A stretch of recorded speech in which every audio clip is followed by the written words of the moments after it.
meron isang presidente na talagang bangag.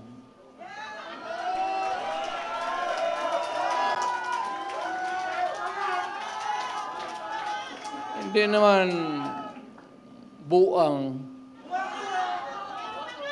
pero yung bisyo ng droga, long term yan. Maging ulol si Marcos,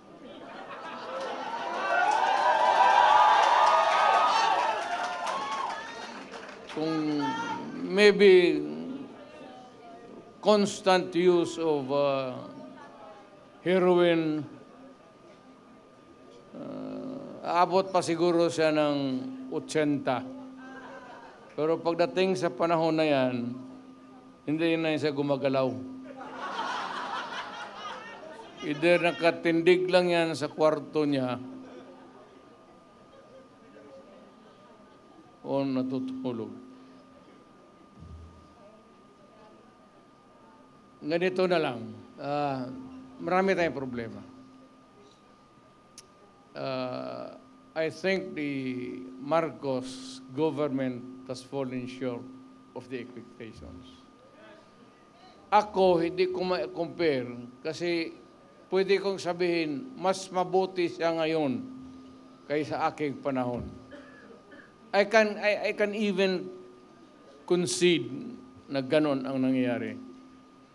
Pero it would not be a good reason for you to solve the problem just because you're doing right, more rights than the wrong ones that the other guy had committed in the past. Na ibig sabihin niya, kung sabihin, wala yun si Duterte, mahina kasi ganun. Okay. But it's not me. It's the Filipino people. Ang tignan mo ang Pilipino, huwag kang magturo dyan sa mga kalaban mo, kagaya ko, kasi ako, hindi na ako kandidato. Ngayon, kung mag-usap tayo, ang pag-usapan natin kung ano ang mga tao na pwede nating gawin na makatulong sa atin, mailagay dyan sa Senado para paski batas na lang ang habulin natin or a policy that is enunciated by Congress, particularly about the drug problem and itong ekonomiya. Itong ekonomiya, mabigat to. Walang bright dito. But at least naman yung sabi ko pagkain, sana mahanapan nila ng paraan. Talagang tumataas eh. Kaya I don't know how it operates now, but if you continue to practice democracy, we have to have a Senate na kailangan nandyan even to persuade any sitting government to do what is right. So, nakikita ko si Philip Salvador, ang naalaala ko sa kanya, artista siya. Mahusay na artista. Kaya idol ko siya, yung mga sine niya, pinapanood ko. Tinitignan ko siya kung paano niya yakapin yung mga babae at paano niya inahalikan.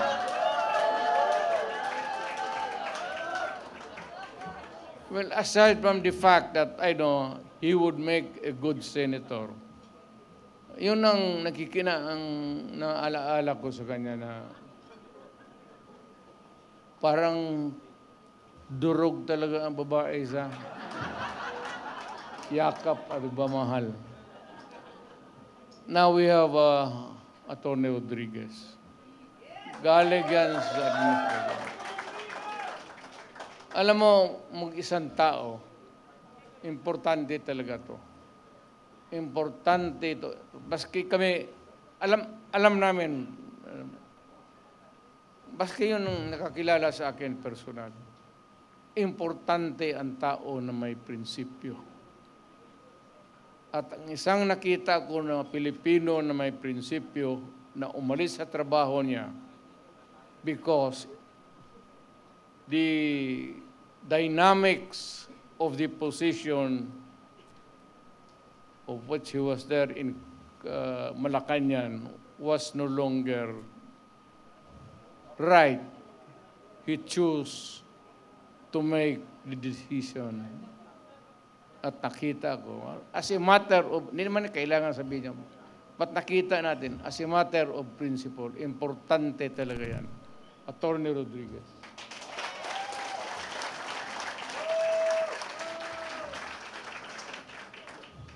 Itong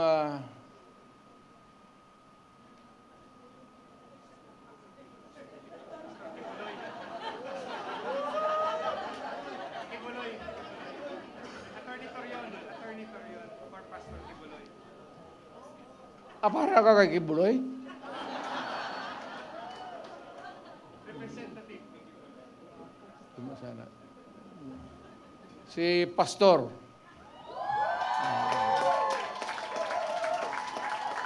At least kung maghanap ka ng tao na kandidato, kung manalo at makaupo dyan as a senator, who has the moral values, pati marunong bright. Talagang bright yan si Pastor.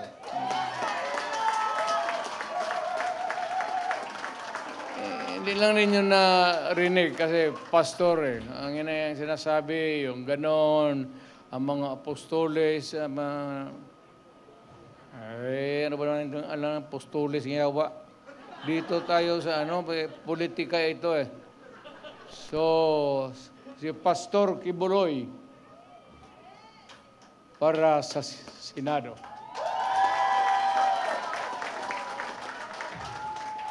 Itong tao na itong sunod na sinasabi ko, humahanga talaga ako sa integrity pati yung utak. Abogado, pareho kami abogado Puto pa nagsalita ito. Hindi ko naman kilala to, but yung the constant exposure sa TV, parang natauhan ako. Magaling to Alam niya, sinasabi niya, pati tatanong-tanong ako, talagang is one of the upright na tao na bira mong makita ng ganun. Yung mga bright na karihan kasi ng mga bright, mga gago Haloan nila yung trabaho nila ng kagaguhan. Alam mo, ako talaga, it was I who sought him. Ako naghanap sa kanya para makilala ko siya. Talagang bumilib ako sa kanya.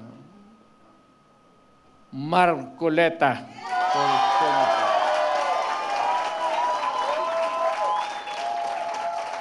Totoo yan, sir.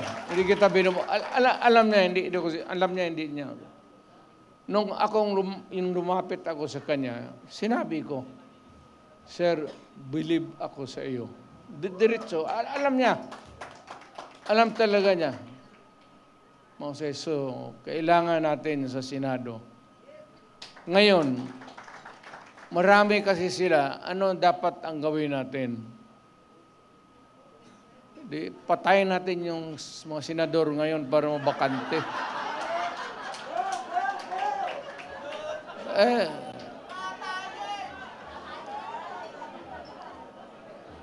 Kung makapatay tayo ng mga 15 na senador, pasok na tayo lahat.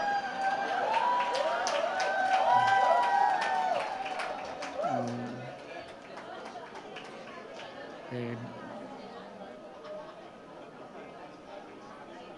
pero kawawa naman. Pero nakakainis kasi yung, hindi naman lahat. Pero, sabi nga, talking of opportunities, the only way to do it is to pasabugin na lang natin yung ano.